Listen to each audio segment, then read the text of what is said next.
So we in the United States had a great example of sort of the way the economics of our big, powerful media play out just recently, when the New York Times put on its front page a story about how the White House was distributing prepackaged news videos to television stations all around the country, courtesy of a syndication service. One of them was CNN's.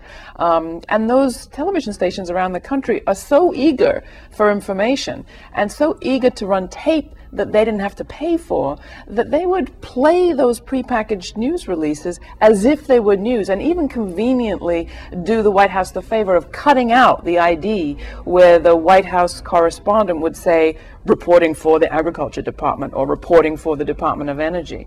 So the government says, well, we were just distributing news releases on video, nothing unusual about that. They know full well that across the country are under-resourced news divisions who would give their eye teeth for a report from Afghanistan and will play that tape and ask no questions. So you learn two things. One, you cannot run a credible news operation that has to turn a profit, because it will always be vulnerable to manipulation. Two, news in the United States has gotten to the point where reporters who pay a little attention, not none, can't distinguish between the kind of one-sided perspective coming from their fellow journalists and the one-sided perspective being made for propaganda purposes by the government. I mean, this is damning. It also reveals what incredible pressure people are under in this industry. They don't talk about it all that often, but they're workers like workers anyplace else. They're people who have fewer bosses to work for than they ever had before. With the merger of corporations, you no longer have the choice of working for this network or working for that one. Sometimes they're owned by the very same people.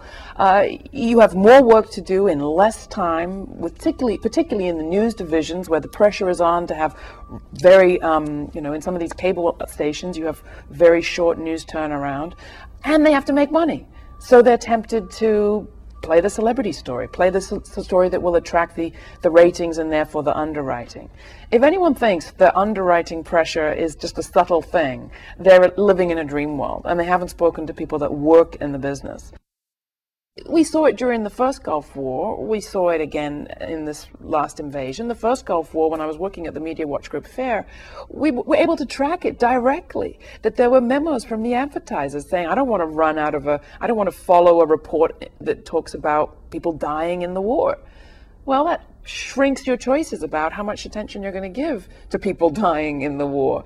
We don't want to be advertising after the down and doom and gloom stories. We want people to be feeling optimistic about the economy, say, so that they're in the mood to buy. So how many stories are you going to run about the massive amount of debt Americans are carrying? The average American family carrying between $8,000 and $20,000 of debt. The huge threat of bankruptcy that people across this country are facing. That's not ad-friendly copy.